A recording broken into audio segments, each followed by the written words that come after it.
नमस्कार साथियों, मैं गणेश करिया अपने YouTube channel GR classes Verinag में आपका स्वागत करता हूं। साथियों, जैसे कि कल मैंने आपसे वादा किया था कि आज मैं प्रतियोगी परीक्षाओं संबंधित कुछ जानकारी आपसे साझा करूंगा। तो इसी क्रम में साथियों, मैं आज का हमारा एक टॉपिक है वो है हिंदी। इस हिंदी के विकास की बात करेंगे। हम किसकी बात करेंगे? हिंदी के विकास की बात करेंगे साथियों। जैसे कि आपको पता है, कोई भी चीज आती है तो उसका उद्भव होता है, उसका विकास होता है।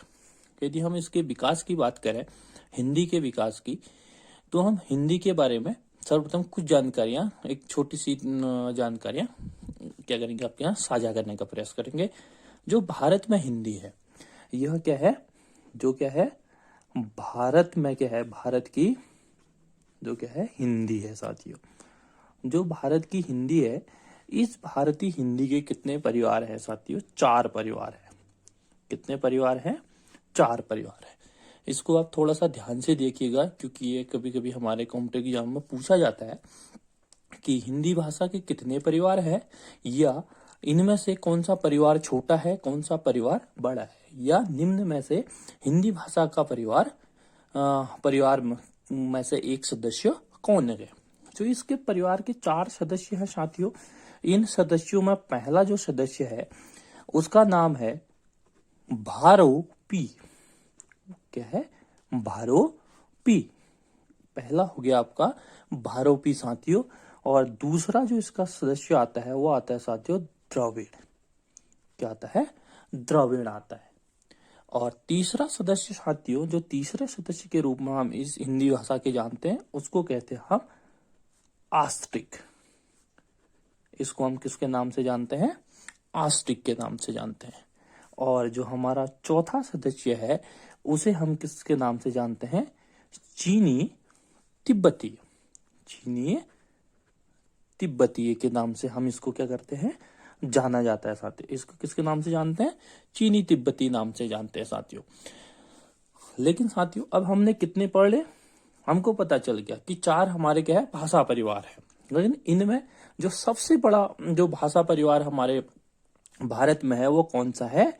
भारोपी है साथियों। कौन सा है? भारोपी। जो भारोपी है यह सबसे बड़ा क्या है? इस परिवार का सदस्य है। यह क्या है? सबसे बड़ा परिवार है। ये क्या है? इसके आगे हम लिख भी देते हैं, सबसे बड़ा परिवार साथियों। इसको आप नोट कर लीजिएगा साथियों, क्योंकि यह कभी कभी पूछा जाता है। और इसी के साथ मैं आपको ये भी बता दूं, यह परिवार कितना बड़ा है, इससे आपको इसका अंदाजा लग जाएगा साथियों। जो यह परिवार है साथियों, यह परिवार लगभग आपका कितना है? 73% है।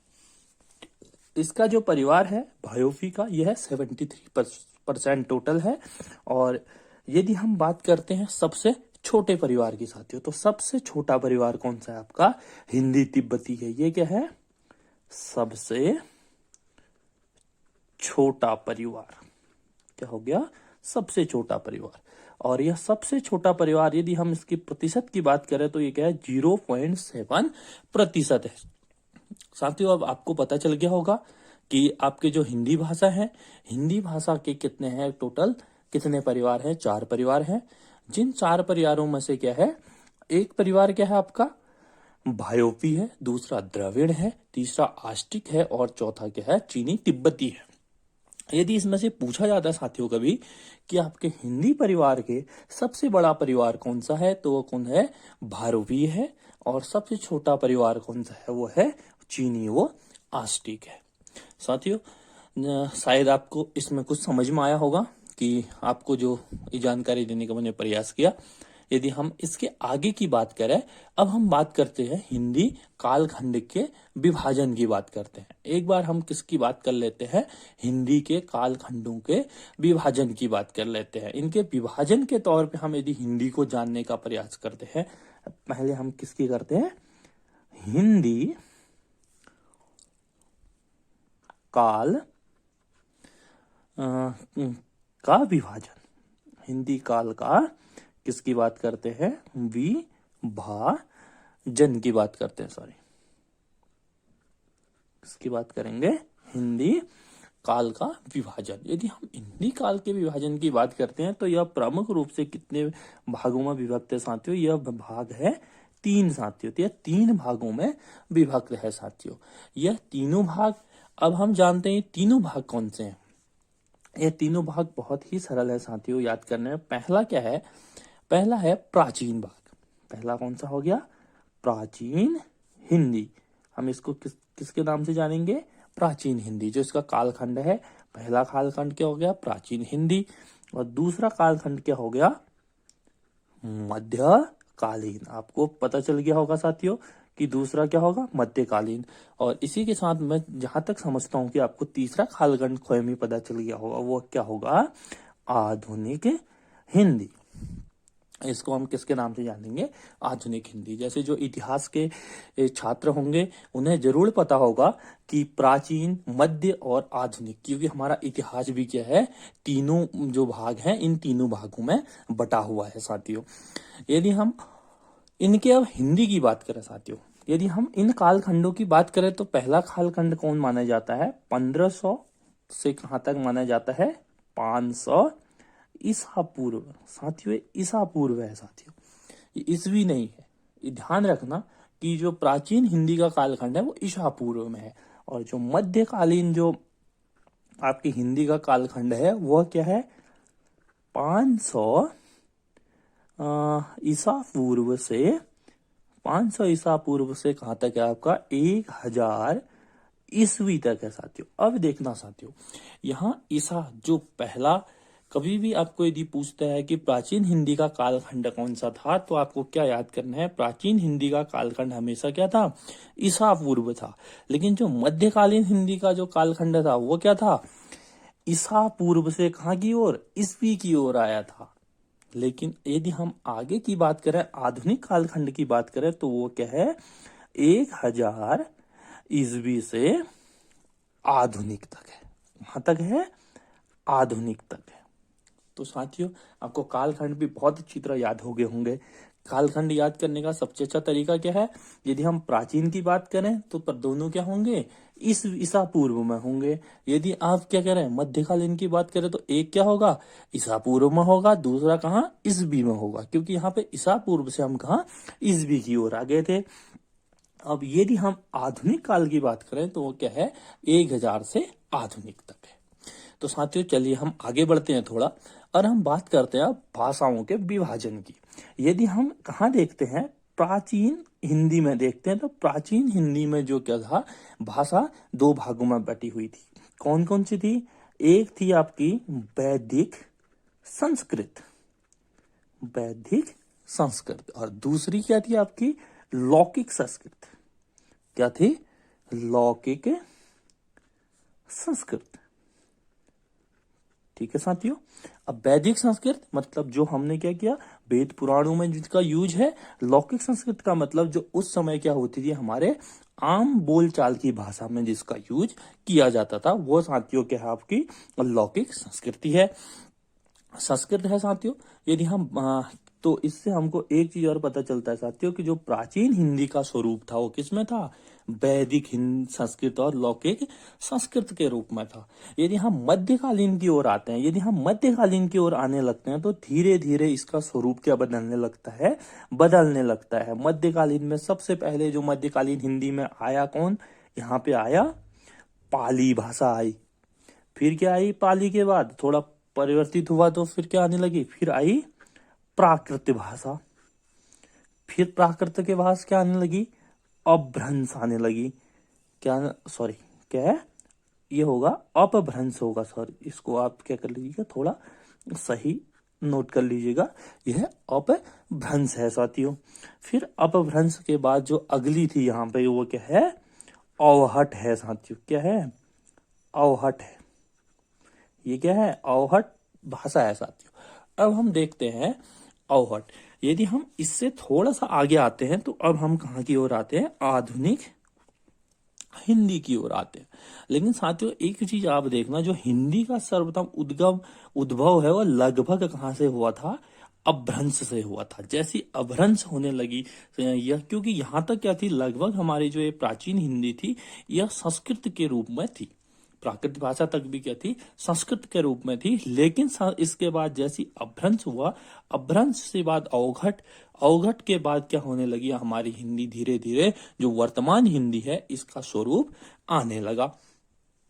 यदि हम बात करते हैं किसकी, आधुनिक हिंदी की बात करते हैं साथियों थोड़ा, तो आधुनिक हिंदी की जो प्रमुख जो भाषाएं हैं उसमें हम उसमें किस किस को लेते हैं, इसमें लेते हैं हम, जैसे आपने देखा होगा बांग्ला, बांग्ला हो गया अगला। इसी के साथ हम क्या देखते हैं, असमिया देखते हैं साथियों। क्या देखते हैं, जो हमारी क्या है, असमिया भाषा है। असमिया के बाद क्या है, उड़िया है, जैसे कि आपने देखा होगा, उड़िया देखी होगी आपने। आपने क्या देखी होगी, मराठी देखी होगी। आपने क्या देखी होगी, मराठी देखी होगी। और आपने जैसे कि हमने सुना है क्या, गुजराती सुनी है, गुजराती भाषा होगी। तो ऐसी जो ये क्या है, ये जो अन्य भाषाएं हैं, और क्या है इसके साथ, और जितने क्या है अन्य भाषाएं हैं, और कितने जो हैं, जो और अन्य भाषाएं हैं, यह भाषाएं क्या हैं आपकी, इन अन्य भाषाओं का उद्गम क्या है, आधुनिक हिंदी के द्वारा हुआ है। यदि हम आधुनिक हिंदी की बात करेंगे तो किसकी बात करेंगे, बांग्ला की बात करेंगे, असमिया की बात करेंगे, उड़िया की बात करेंगे। और आप किसकी बात करोगे, मराठी की बात करोगे, गुजराती की बात करोगे, या आप आपके क्या है भोजपुरी की बात करोगे, आप इनकी बात करोगे। यदि आप कहा मध्यकालीन हिंदी की बात करोगे तो वो क्या होगा, पाली की बात करोगे, प्राकृत की करेंगे, अपभ्रंश की करेंगे, या अवहट की करेंगे साथियों। तो इसी के साथ हम एक चीज आज के इस क्रम में हम जान लेते हैं, हिंदी भाषा का विकास क्रम। हम क्या देखते हैं, हिंदी भाषा का विकास क्रम हम क्या देखेंगे, हिंदी भाषा का क्या देखेंगे, विकास क्रम साथियों, विकास क्रम। तो हिंदी भाषा का विकास क्रम, जैसे कि आपने देखा होगा, सर्वप्रथम हिंदी भाषा में क्या थी, संस्कृत थी साथियों।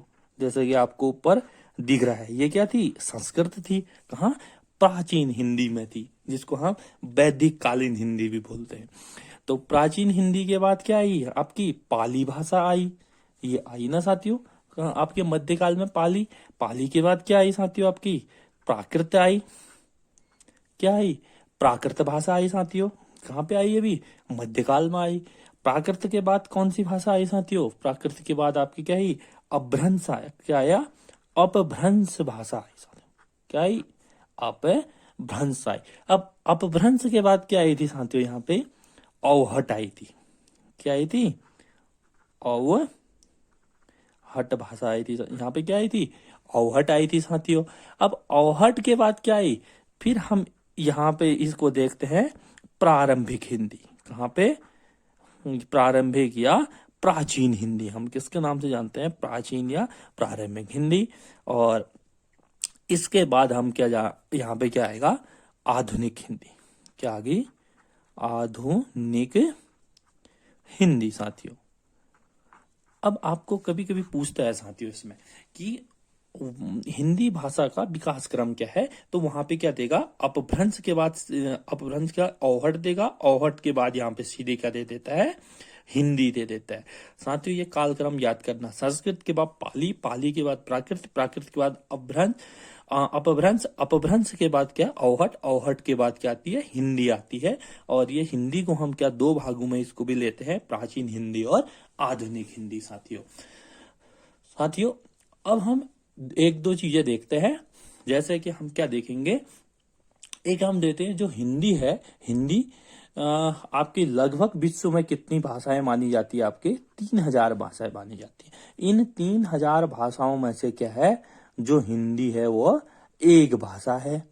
3000 भाषाओं में से अपना अस्तित्व बनाए रखने वाली भाषा कौन सी है, हिंदी है, क्योंकि बहुत सारी भाषाएं क्या हुई, आई और समाप्त हो गई। और इसी के साथ हम एक चीज और आपको मैं यहाँ पे बताने नोट कराना चाहूंगा, जैसे आपके कभी कभी पूछा जाता है कि हिंदी भाषा की आकृति क्या है। यहाँ पे हम क्या करते हैं, यहाँ पे हम कंफ्यूज हो जाते हैं कि हिंदी तो भाषा है, अब भाषा की आकृति कैसे होगी। क्योंकि आकृति का मतलब तो क्या होता है, चित्र होता है। तो हम इसका चित्र क्या होता है, इसका चित्र है साथियों, यह क्या है, यह क्या है, इसका जो आकृति है वो क्या है, वियोगात्मक है साथियों। क्या है, वियोगात्मक है साथियों। क्या है, इसका जो वियोगात्मक, या कहीं पे इसको क्या लिखा होगा, इसको लिखा होगा विशिष्ट भी लिखा होगा साथियों। क्या लिखा होगा, विशिष्ट। यहाँ पे आपको कोई क्या कहते हैं, विशिष्ट करके यहाँ पे विशिष्ट लिखा होगा साथियों। तो आप इसको भी ध्यान रखिएगा साथियों। यह क्या लिखा होगा, विशिष्ट लिखा होगा। या आप क्या करोगे, या तो विशिष्ट होगा या क्या होगा, वियोगात्मक होगा। तो इसका सबसे जो मुख्य आता है वह क्या आता है, वियोगात्मक आता है साथियों। तो इसी के साथ साथियों आज हम आपसे जो है विदा चाहेंगे, और कल हम इसके आगे इसमें जानने का प्रयास करेंगे। क्योंकि जैसे कि हमने बोला था कि जो हमारी वर्तमान हिंदी है, इस हिंदी का जो विकास कहाँ से होने लगा था, अपभ्रंश से होने लगा था। तो कल हम इसके आगे जो जानने का प्रयास करेंगे वो करेंगे अपभ्रंश भाषा का, और अपभ्रंश से आधुनिक भारतीय भाषाओं का विकास।